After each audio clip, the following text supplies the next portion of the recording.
مرنے کے بعد بھی اولاد سے رشتہ ٹوٹتا نہیں ماں باپ کا۔ جس طرح زندگی میں والدین کے حقوق ہیں اولاد کے ذمے، مرنے کے بعد بھی والدین کے حقوق اولاد کے ذمے واجب الادا ہوتے ہیں۔ مختلف احادیث میں ان کا ذکر موجود ہے۔ پہلا حق الصلاۃ علیہما، ان پر جنازہ پڑھنا ہے۔ تجہیز و تکفین تدفین اس کے زمرے میں آتی ہے۔ وہ اولاد خوش نصیب ہے جو اپنے ماں باپ کا یہ حق ادا کر پاتی ہے، ورنہ ایسے بد نصیب لوگ بھی ہیں جنہیں جنازہ آتا نہیں ہوتا اور ساری زندگی لوگوں کے جنازوں میں جا کے رسم ادا کر کے آ جاتے ہیں، اور جب اپنے ماں باپ انتقال کر گئے تو یہ دھوکہ پھر ان کے ساتھ بھی انہیں کرنا ہوتا ہے۔ تو وہ کیا سوچ رہے ہوں گے کہ یہ ماں باپ کے مرنے کے بعد ان کا پہلا حق تھا جو ہم نے ادا نہیں کیا۔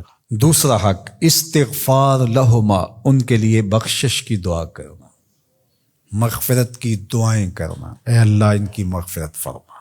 تو یہ بات ذہن میں رکھیے، جس طرح باپ کی ماں کی دعائیں اولاد کے حق میں قبول ہوتی ہیں، اس طرح اولاد کی دعائیں والدین کے حق میں قبول ہوتی ہیں۔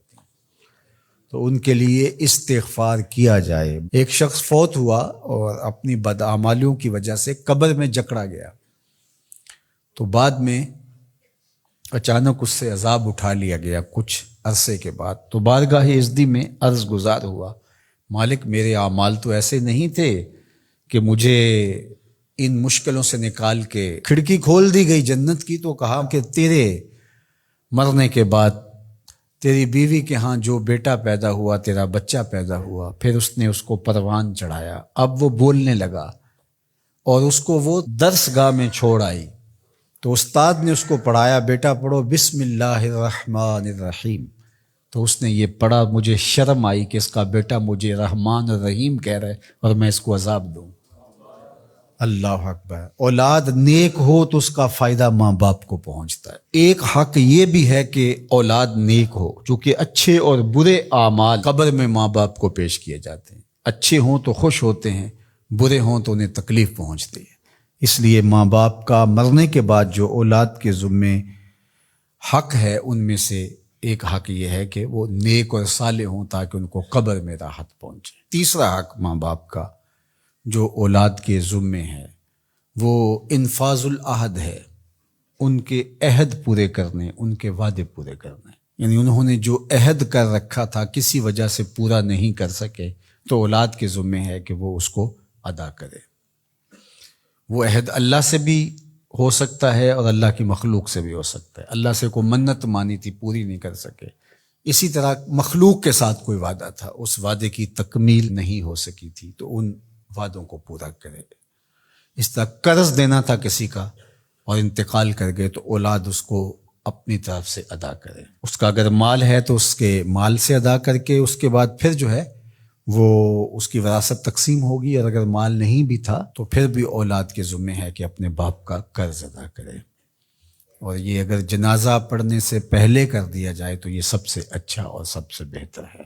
ایک تو یہ ہے کہ انہوں نے جو وعدے کر رکھے تھے، ان کے جو عہد تھے وہ پورے کرے، لیکن اس کے زمرے کے اندر وہ واجب کی سطح تک تو نہیں ہے، لیکن ان کے حقوق میں سے ہے کہ ان کے معمولات خیر کو جاری رکھے۔ یعنی جو وہ اچھے کام کرتے تھے، غریبوں کی مدد کرتے تھے، لوگوں کو کھانا کھلاتے تھے، اپنے علاقے کی مساجد کی ذمہ داریاں لیے ہوئے تھے، مدارس کی ذمہ داریاں لیے ہوئے تھے، غرباء کے علاج معالجے کی ذمہ داریاں لیے ہوئے تھے، اس طرح اور رفاہی ذمہ داریاں اپنے ذمہ انہوں نے لے رکھی تھی، تو ان کے انتقال کے بعد اگر صلاحیت اور حالت مالی ایسی ہو تو اولاد کو اس تسلسل کو ٹوٹنے نہیں دینا چاہیے، کہ یہ نہیں ہے کہ اب والد صاحب چلے گئے، ماں چلی گئی، تو غریب رشتہ دار جو پردے سے ان کی مدد ہوتی تھی اور ان کے گھر کا چولہا جلتا تھا، تو ماں کے جانے کے بعد اب اولاد کہے کہ یہ آپ کا اور اس کا تعلق تھا، وہ چلی گئی تو کام ختم نہیں۔ اس معمول کو جاری رکھیں، قبر میں ماں کی روح خوش ہوگی، روح بھی خوش ہوگی، اور اس کا اجر آپ کو بھی ملے گا، اور برابر اتنا ہی اجر آپ کے ماں باپ کو بھی قبر میں ملے گا، اس لیے کہ اس کار خیر کو شروع انہوں نے کر رکھا تھا۔ تو جو معمولات خیر ہیں ماں باپ کے، ان کو جاری رکھا جائے۔ چوتھا حق ماں باپ کا مرنے کے بعد جو اولاد کے ذمے عائد ہوتا ہے وہ ہے بر الاصدقاء، حسن سلوک کرنا باپ کے دوستوں کے ساتھ اور ماں کی سہیلیوں کے ساتھ۔